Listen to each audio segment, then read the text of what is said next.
welcome back to Writers Workshop Wednesdays. I am R.A. Douglas, and I'm here to talk to you guys today about writer's block. Doing a series on writing, reading, and outlining your novels, outlining your short stories and novels. In the middle of last year, I believe, and in early last year, it's been a very long time since I put out a video, and I know I have not been very consistent with this channel at all. I'm extremely sorry for that. I will try my very best. I had about 5 different writing projects on the go at the same time that I'm still currently working on. So, and on top of that, I do have a day job, which I really love. And to be honest, I don't want to be, giving up one to do the other, because it's like there are two parts of me that come together and make me who I am. Although I do keep them both completely separate, day job, corporate life, and creative life completely separate, just because it's just how I work and I function that way. But I'm going to try my best going forward from today to be as consistent as possible with this channel. However, I cannot promise. Try is the key word. I will try my very best. And today I wanted to talk about a topic that seems to be a trending topic with writers everywhere. And that is writer's block, and how to get out of that hump of writer's block, how to get back into the groove of writing and have your creative juices flowing and all of that. So without further ado, writer's block and how to get out of it. Be completely honest. My hair is so messy right now. I should have run a comb through it first. Sorry for how I look on this video today. To be completely honest, I'm not a person who gets writer's block anymore. I used to a little bit in the past, not really as much, but not anymore. However, I do have a few tricks up my sleeve that have worked for me in the past. This is not a 12 steps to getting out of writer's block or a tried and tested scientific method that's going to work for every single person, but these are some things that did work for me, and if it worked for one person, it's likely that it might work for another. So I'm going to share it with you guys, and I hope it helps you. So the first thing, there's 2 categories. And the first category is designated spot. The one thing that really helped me when I first started to write, granted, I started writing when I was like 13, I believe, 12 or 13, and then I started to seriously write. In my first novel, I actually wrote it when I was 15. But I didn't seriously think about publishing or writing professionally until I was maybe 24, 25. I kind of just wrote things here and there and kept them all, and I just had like this huge binder full of like writing and my first novel in it. And then I ended up finding out that that's something I wanted to do with my life. And so I started that journey. When I did, and whenever I had like a little bit of writer's block or like days on which I just couldn't get into the groove, I found there were a few things that worked for me. And the first thing was the designated spot. A designated spot, one could be, and if you're like me, this would really work for you, if you are inspired by people and activity around you, if you don't get off track, or like, I know there's a lot of people that in college and stuff, they did not like to study in loud areas because they couldn't focus. They would always like linger and whatnot.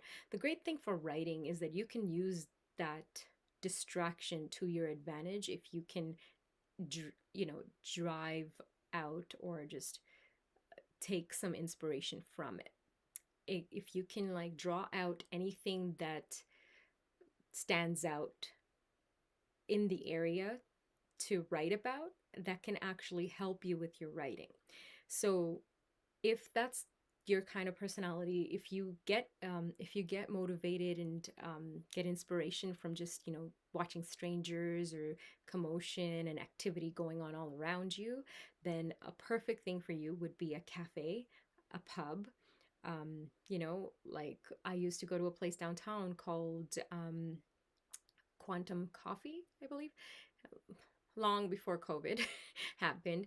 And that was one of my favorite places to go because there was like very different group of people that would come in, and it would always inspire me to see somebody's outfit or what they're drinking, or the, like, a group of people come in and the way they commune and whatnot. It was always inspiring to me. It always helped me with my writing because I would always drive things out. Like, I would be writing about my character, and then I would see somebody walk in with a particular outfit I like, and that would become my character's outfit or something like that.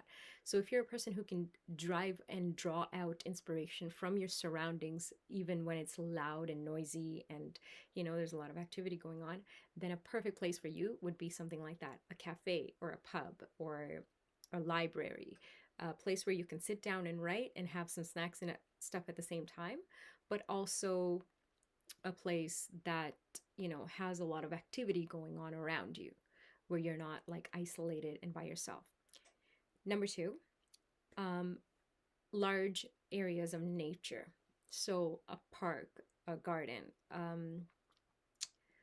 I want to say a mountaintop view, but how often can you really go to the Banff, and sit there and write, right? So I would love to have a mountaintop view to just, sit there and write at. I actually went to this place in Georgia a few years back in 2019, and there was, I believe the place was called Cave Springs or Darlington. I'm not sure. It's Cave Springs, I think. And there was, or close to there was a place called the House of Dreams, which was a house that belonged to Martha Berry. I'm not going to go into the details, but when you go up to the top, it was like the house was on top of this little mountain. It was on top of a mountain, and it wasn't like, like the Everest kind of mountain. It wasn't like huge, tall mountain. It was somewhere in between a mountain and a hill, I would say, but it was really still pretty tall for the surrounding area. And when you got to the top, the house was there, and around the house there was like a little garden and everything.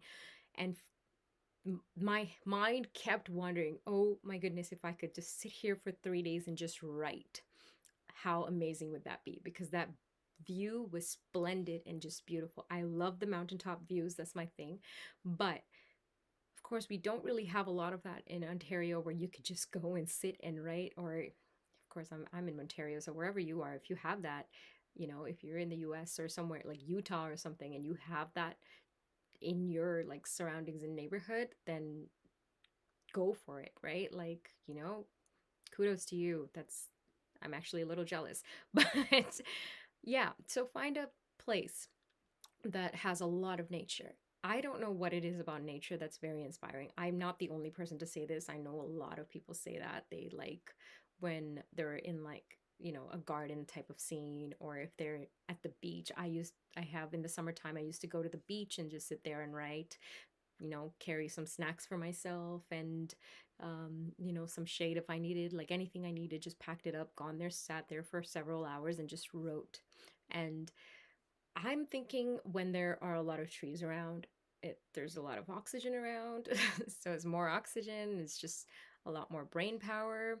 Um, because as you know, your brain functions better with more oxygen than not. So I'm thinking that's what it is.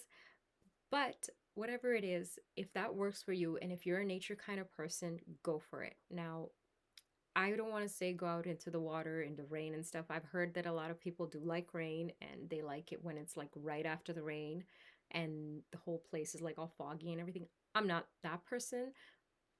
I don't know how you would comfortably even find a seat or a park bench or anything after it has just rained. Um, I don't much like rain. I like to look at rain sometimes from the inside, where there's like a cozy fire or something with hot cocoa, but I don't really like to be in the rain and all of that. And I don't really understand how that can, like, being outside in wetness can be motivating, but of course, to each his own, right? So if you find that to motivate you, that's another aspect of nature that you can, like, maybe on a day that it rains, like, go find a place that you can sit where you could still kind of experience the rain and maybe not get all your stuff wet, but still be able to see it. So that's that. The first designated spot is like a cafe or pub or a public place, library or something. The second one is a large area of nature. And the third one is something that I have learned to use a lot more often in the last 2.5 years, especially given that most of us have moved to online work for our day jobs anyway. I like haven't been to the office in whatever long, and I'm pretty sure like our office has pretty much decided that they're not really going to be going back to the office full time anymore, anyway. So I had to, at the beginning of the COVID quarantine, make like a makeshift office area to work out of, because I didn't really work from home much before that. And in doing so, I had to also designate a space for myself to write at. So, one of the things that I want to show you is this area in the back behind me is my writing space. Decorated it to suit me, with all the objects and things that would motivate me. So basically, if you see on the wall, I don't even know where I'm looking. So over here, behind me, actually, right here, you see a map of Narnia. Then there is a poem, The Road Not Taken by Robert Frost, which was my favorite poem since I was like 10 years old. And then I also have something by J.R.R. Tolkien on the bottom and a couple of pictures. I'm just going to do this so you can see it.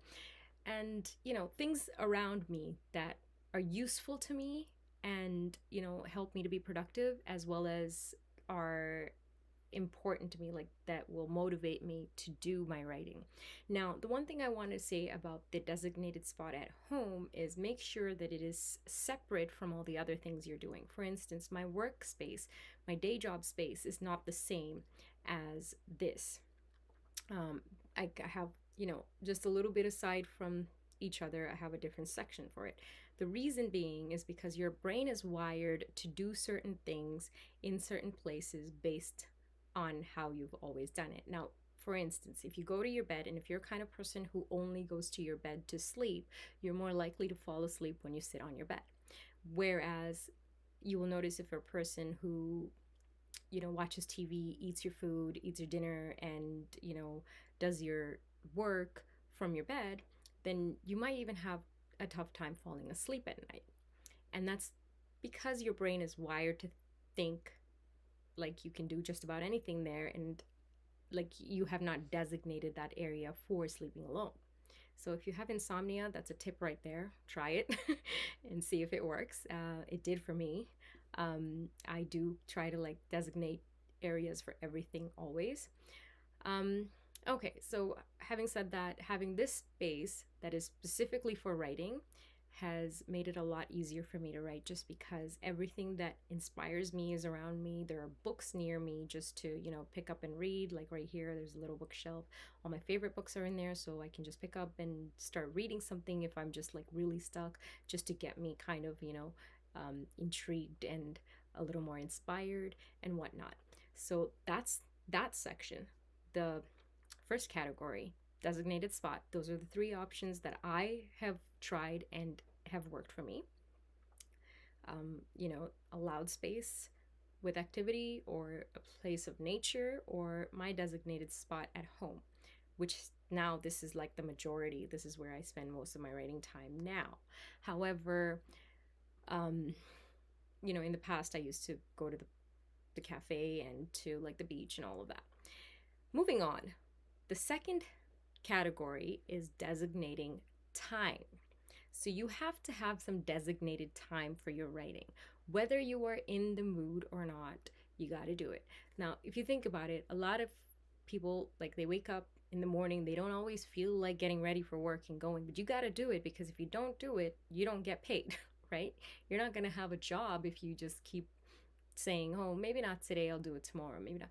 You have to feel the same way about your work. And one of the ways that I was able to do that, your writing, one of the ways that I was able to do that was by scheduling 2 or 3 times a week of time blocking for writing.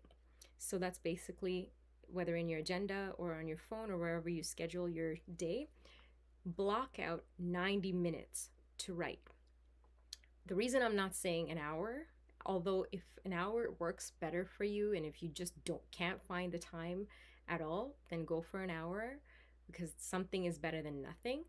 But however, 90 minutes is way better. Two 90-minute sessions of writing per week is better than three 1 hour writings. The reason I'm saying this is because oftentimes you will find that you want, when you set up at the beginning to write, you're going to take like 10-15 minutes. You might want to get up and go get a coffee or a tea or something. You might get a little hungry halfway through and you want to get some. So little bits and pieces of that time gets chopped out of your blocking, time to block writing time, just because of little distractions. So when you have 90 minutes, you have a lot more time to spare and to focus on the writing and still have a little bit of time. You might get a full hour in between, and then you still have a whole half an hour for setting things up at the beginning, whether it's to get all your snacks and your tea and all that stuff ready, or to get your computer and everything set up, as well as dismantling everything and putting things away at the end of the writing session.